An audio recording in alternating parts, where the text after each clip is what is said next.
कृष्ण। तो गीता के अंदर जो सारांश है, सारांश है, जो कि श्लोक में नहीं बता करके छोटे छोटे कहानी के रूप में मैं बताना चाहूँगा, सरल भाषा में, सरल व्याख्या के अंदर, तो जो कि अच्छा भी लगेगा सुनने के लिए और सब कुछ उसके अंदर भी आ जाए। तो मेरे गुरु महाराज इसी तरीक़े से सिखाए उन्होंने और मैं सीख भी रहा हूँ। तो ऐसे ही कहना चाहूँगा। तो एक छोटी सी बहुत सुंदर कथा है, तो वो कथा बताना चाहूँगा। उस कथा के अंदर बहुत कुछ बातें हैं, आपको गौर करना होगा उस कथा के अंदर क्या क्या बातें हैं और क्या क्या अच्छे हैं, क्या क्या सीखने की हैं, वो चीज़ें आपको ध्यान रखने होंगी, वो सारी चीज़ें। तो उस कथा सुनाता हूँ मैं, एक कथा, तो ध्यान से सुनना।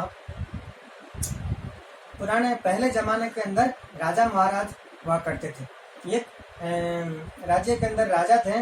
तो राजा राजुड़ा के टाइम पे क्या होता था, जंगल ज़्यादा हुआ करता था। तो वो लोग क्या करते थे, शिकार करते थे, शिकार पे जाया करते थे। उनको खूब आनंद आता था, घूमने की हो जाती थी। एक दिन एक राजा ने सोचा कि आज मैं शिकार करने जाऊंगा।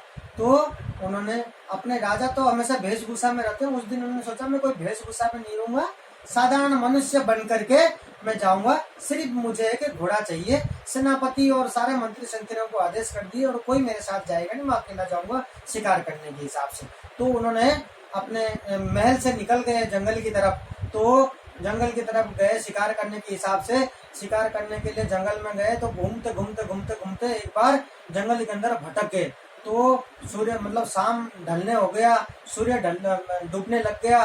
तो उनको बड़ी प्यास लगने लगा। तो उन्होंने सोचा कि क्या करें, रास्ता भी भटक गया और अंधेरा भी होने को आ गया, प्यास भी लग रहा है। तो उन्होंने सोचा कि पहले प्यास लग रहा, पानी ढूंढता हूँ, प्यास तो बुझाऊं।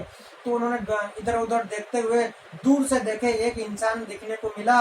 तो वो इंसान क्या कर रहा था, लकड़ी काट करके अपना बंडल बांध करके जस्ट उठाने वाला था। इतनी देर में महाराज जल्दी उसके तरफ जा करके आवाज लगाने लगे। तो वो इंसान रुक करके महाराज को देखते हुए, तो उन्होंने रुक गए। तो महाराज वहां पहुंच करके बोलते हैं, है राजन कि मुझे प्यास लगी है, बड़ी प्यास लगी है, मुझे कोई पानी मिलेगा यहाँ कहाँ पे। तो इतना सा कहते ही तो वो लकड़ीदार बोलता है कि साहब ये थोड़े से दूर के अंदर वो दिख रही है मेरे कुटिया हैं, तो वहां तक चलिए, मैं आपको पानी पिला सकता हूँ। तो महाराज वहां तक जाते हैं। तो दौड़ता हुआ लकड़ीदार वो लकड़ी पटक करके तो कुआं की तरफ भागता हुआ गया। बाल्टी के अंदर कुआं से पानी निकाल करके हाथ पांव धोने के लिए दिए महाराज को। महाराज को हाथ पांव धोने के बाद पानी पीने के लिए दिए। महाराज पानी पीने के लिए बड़ा शांति होकर के एकदम लंबी सांस लिए। तो लकड़ीदार ने देखा बड़े थके हुए हैं। तो लकड़ीदार ने बोला कि साहब मेरे खाना बन चुकी है, आप लग रहे थके हुए लग रहे हैं, काफी देर से आए हुए दिख रहे हैं, तो भोजन भी ले लीजिए। तो अपने पत्नी की आवाज लगा, देखो देखो कौन आए कौन आए।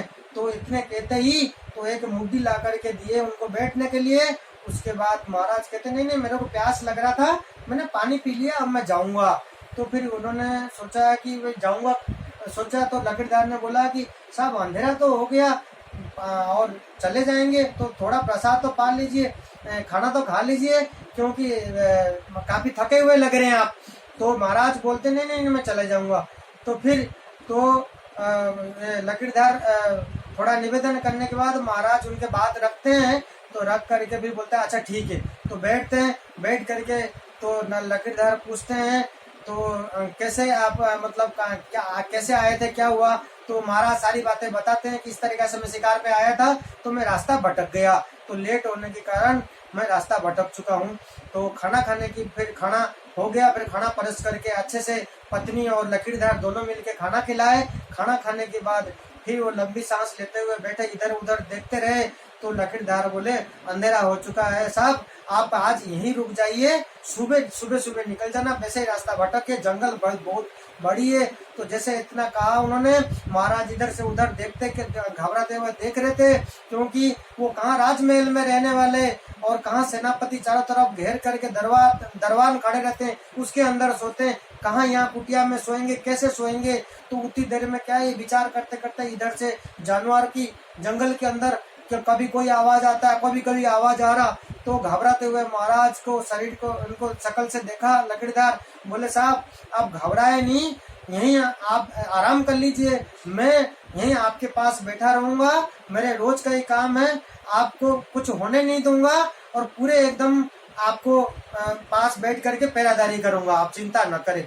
तो एक घर के अंदर 4 पाया खाट थी, तो ला करके लगा करके बिस्तर कर दिए। तो महाराज को बोले, निवेदन करने के बाद महाराज आराम करने लगे।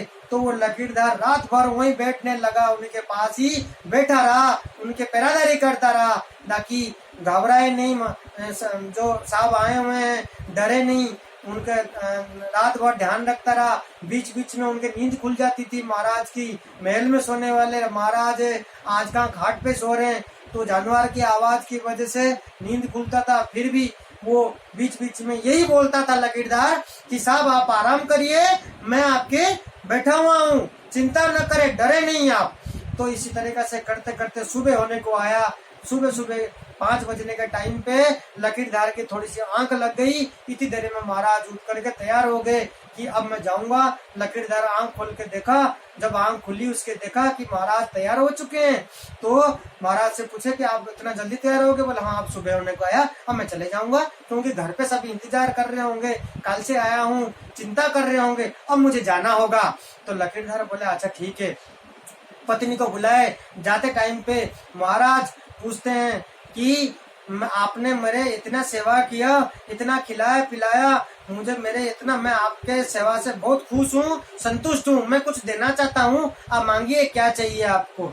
तो वो कहते हैं लकीरदार हमको कुछ नहीं चाहिए साहब, हमने तो बस आपका जो चीजें देखा हमने कर लिया, हम चाहिए कुछ नहीं। बोले क्यों नहीं चाहिए, आपने इतने सेवा किया, मैं देना चाहता हूँ, क्यों नहीं चाहिए? बोले नहीं चाहिए। बोले क्यों नहीं चाहिए, इसका कारण क्यों है, आपने क्यों ना करते हो, आप क्यों ना कर रहे हैं? उन्होंने कहा, जवाब दिया, सुंदर जवाब, कि मैं एक इंसान हूँ, एक इंसान के नाते वो आप एक इंसान हो, ये देख करके मेरी जो कर्तव्य है इंसान के नाते मैंने वो किया, मेरे उसके बदले में मुझे कुछ नहीं चाहिए। तो उन्होंने ऐसा जवाब दिया।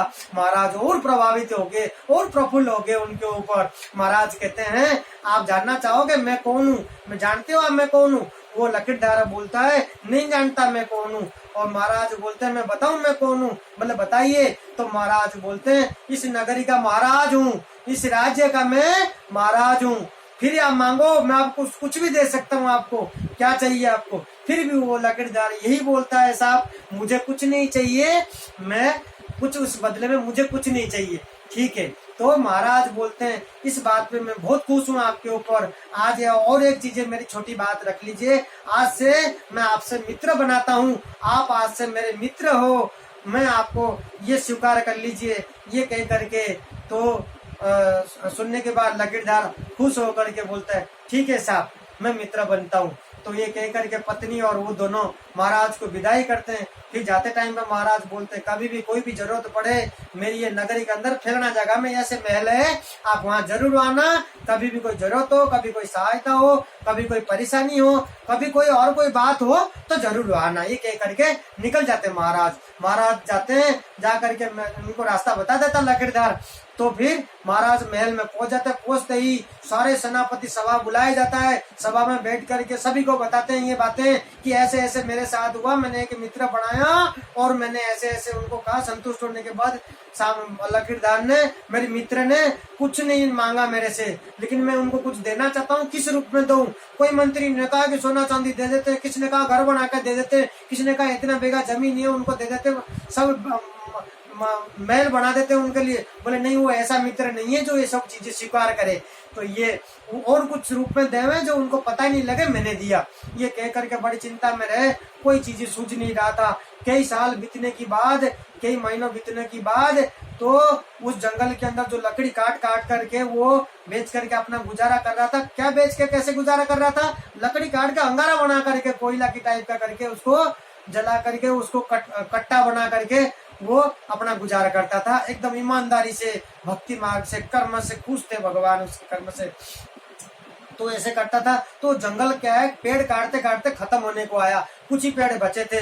तो पति पत्नी एक दिन चिंता में बैठे थे, बोले ये तो खत्म होने को आया, आगे की गुजार कैसे करेंगे? तो उसी तरीके से तो एक दिन उनके पत्नी ने निवेदन किया कि आप आपके मित्र के पास जाइए, जाकर के सूचना डाले कान के अंदर, और कुछ हमको इस तरीके से काम मिल जाए आगे जाकर के, तो अपना गुजार हो सके। तो इसी तरीके से उनके पत्नी का कहना सुन करके वो लकड़ीधार महल की तरफ जाते हैं। महल पे जाते ही महल के दरवाजा से जब उनको द्वारपाल को पता लगता है, आवाज खबर पहुंचती है, महाराज बेचैनी होकर के भव्य स्वागत के साथ उनको अंदर बुलाते हैं, खाना खिलाते हैं, भव्य एकदम खाना खिला करके पूछते हैं, सारे हालचाल पूछते हैं, बातचीत होती है। उसके अंदर ये कहते हैं कि मैं इसलिए आया मिलने के लिए कि मैं जो काम करके खा रहा था वो खत्म होने को आया, मैं मांगने नहीं आया कुछ भी, मुझे कुछ जरूरत नहीं है, मैं कहने आया है कि मेरा खत्म हो गया, कुछ आगे इसी तरीके से कोई काम मिल जाए, कहीं किधर जाऊं तो आपके नजर में चर्चा में डालने के लिए आया, इस तरीके से कह करके। तो वो निकल गए। बोले महाराज बोले ठीक है, मैं कुछ करके आपके पास सूचना भिजवाता हूँ। तो इन्होंने जाने के बाद लकीरदार चले गए अपने कुटिया की तरफ। उसके जाने के बाद महाराज तुरंत सभापति सभा बुलाए, बैठे खुश होकर के, बोले ऐसी ऐसी करना, अपने को क्या करना चाहिए। तो सारे कोई क्या बोला, कोई क्या बोला, कोई मंत्री ने क्या दिमाग दिया, कोई क्या बुद्धि दिया, ऐसे देते देते एक बार मंत्री ने कुछ कहा तो वो बुद्धि खटक गया महाराज के मन में। बोले क्या, हमारे एक बागान है, हमारे एक बगीचे और जंगल है, वो सारे के सारे पेड़ चंदन की है, तो वो पेड़ उनको दे देते, लेकिन बताएंगे नहीं कि ये चंदन की पेड़ है। तो उस तरीका से वो अपना गुजारा कर सकेगा। एक समझना एक बात, वो महाराज की सोच क्या था कि एक मित्र और मेरे जो मित्र हैं, तो वो मैं जितना बड़ा हूँ, मैं मित्र भी इतना बड़ा बन जाए। एक मित्र हमेशा ये चाहेगा कि मेरे पास जो गाड़ी बंगला जो भी है उसके पास भी ऐसे ही हो जाए। तो हमेशा एक मित्र के बराबर ही होता है, तो आनंद आता है, खुशी मिलती है। तो मैं सबको बता पाऊंगा ये मेरे मित्र है, गाँव के सामने, नगरी के सामने ये मेरे मित्र है। तो ये समझना हमेशा सोच था कि मैं क्या करूं जो ये मेरा बराबर का बढ़ जाए, मेरे तरह दौलत हो जाए। तो ये सोच करके वो चंदन की जो बाग है, बगीचे हैं, जंगल है, वो देने की सोचा इन्होंने। तो मंत्री के हाथ में खबर भेज करके बोला, उनको कहा ही नहीं कि चंदन की पेड़ है, कि एक बगीची है वो किसी का ही नहीं है। महाराज बोले वो तो सरकार की ना, किसी का हमारे किसी का नहीं है, वो आप जाकर के रह करके वहाँ काम कर सकते हैं। इस तरीके से कह दिया उनको। तो महाराज तो फिर उन्होंने स्वीकार कर लिया, बोला अच्छा ठीक है, ऐसा कह दिया मंत्री को। मंत्री आकर सूचना देते महाराज को, महाराज खुश हो जाते हैं कि चलो ठीक है, स्वीकार तो किया। चलो कुछ महीना चला जाता है। उसके बाद महाराज सोचते हैं, एक दिन रात को सपना आता है कि मेरे मित्र तो बहुत बड़े बन गया होगा और बड़े बड़े बंगले हो गए होंगे, तो इतना दिन हो गया, वो तो लकड़ी बेच करके बहुत पैसा हो गए होंगे। और ऐसे सपने में आया। तो दूसरे दिन अपने महारानी को कह के, महल में कह करके, मंत्रियों को कह करके, गाज बाज हाथी घोड़े पालकी के साथ एकदम साजा वर्ष में गांव से निकल करके मित्र के साथ मिलने के लिए। जब मित्र के पहुंचते थोड़े दूर से दिखा, वो जंगल खत्म होने को आया, वो चंदन के बगीचे खत्म होने को आया, और लकीरधार जो है माथा में हाथ लगा करके बैठा हुआ है। तो पहुंचने से पहले घोड़ा से कूद करके महाराज दौड़ते हुए अपने मित्र के पास जाते हैं। हे मित्र, आपके साथ क्या हुआ? कोई डाका डल गया, कोई चोरी हो गया, क्या हो गया? कुछ तो बना ही नहीं, पेड़ कहाँ चले गए? मैंने तो सोचा था आप ये हो गया, ऐसे ऐसे सोच करके, क्या नहीं सोच करके आया मैं आपके पास। तो लकीरधार बोलते हैं, प्रभु ऐसे क्या बात है जो मैं कर रहा? बोला आपने क्या किया? महाराज पूछते हैं, राजा पूछते हैं कि आपने क्या किया इन सब चीजों को? लकड़ीदार बोलता है कि साहब मैं जो लकड़ी काट करके अंगारा बनाकर, कोयला बना करके बेच रहा था, वही किया मैंने। तो ये भी खत्म होने को आ गया। बोले ये तो जो राजा है वो सर पकड़ लेते। बोले आपने क्या था और क्या करना था, आपने क्या कर दिया? आपको पता है वो क्या है? बोले क्या है? बोले एक दाल का टुकड़ा काट करके लेकर के आओ। इससे पहले उन्होंने पूछा कि कितना पेड़ बची है? बोले 5 पेड़ बची है। बोले अच्छा चलो ठीक है, चलो एक टुकड़ा काट करके लेकर के आओ। काट करके लेकर के आते हैं। तो बोले चलो मेरे साथ अपन बाजार की तरफ चलते। सेनापति को बोले यहीं ठहरिए। तो महाराज ड्रेस चेंज करते हैं, अपने वेशभूषा चेंज करके, बदल करके इसके साथ बाजार लेकर के जाते हैं। तो बाजार के नुक्कड़ पे, कोनर पे चुप के खड़े रहते हैं। उसको बोलते हैं ये 3-4 दुकान में पता करके आ, ये कितने रुपए की मिलेगा, इनके पास लेके जाके मुझे बेचना है। तो वो देना नहीं है, आखिर तक जाएगा, जो भी कीमत होगा वो लेके वापस आ जाना। 3-4 दुकान से पूछते हुए जाता है आगे, कोई 10 रुपया, कोई 50 रुपए, कोई 100 रुपए, आखिर तक गया 250 रुपए तक। 5 दुकान में पूछता तो बोले 250 रुपए। तो महाराज इशारा करते हैं वापस लेकर के आ जा। तो लेकर के आता है तो महाराज को बोलता है कि 250 रुपए तक, बोलता है इतना सा काट करके लेकर के गए थे। फिर लेकर के उनको कुटिया की तरफ जाते हैं, सभी के सामने उनको बोलते हैं कि अब ये इतना सा टुकड़ा 250 रुपए और तेरे पास 5 पेड़ बचा है, फिर मैं कुछ महीनों के बाद आऊंगा देखने के लिए, और आपको आगे क्या करना है मैं नहीं बताऊंगा। तो आपको सोचना है इसमें करना क्या है, किस तरीके से आपको जीना है और कैसे करना है। और मेरी सोच ये थी, ये समझ करके मैं आया था, वो देखने को नहीं मिला, फिर मैं कुछ महीनों के बाद आऊंगा। आप ये समझ लीजिए, मैं भी क्लियर नहीं कराऊंगा इसके अंदर क्या क्या था, और वो राजा कौन थे और ये कौन भक्त था। और ये समझ लीजिए कि वो जो 5 पेड़ बची है, अपना उम्र जो अंगार जला करके जला दिया, अपने उम्र जिस एज में अपन है, जो उम्र चला गया वो अंगार की टाइप का जला करके अपन ने बेच दिए। तो जो 5 पेड़ बची है, तो ये समझ लो अपना उतने जितना उम्र बची है उतना अपना चंदन की पेड़ है, जितना उम्र बची है। तो अपने को भी सबको क्या करना है उसी तरीका से अपने जीवन को सोचना चाहिए। इस तरीका से इतना अमूल्य जो अपने को ये परमात्मा ने दिया अपने को सब कुछ, तो ये अपने को क्या कर सकते हैं इसके अंदर, जितना समय अपने पास, जितना उम्र बची है, चंदन की पेड़ की तरह एक एक उम्र है अपना।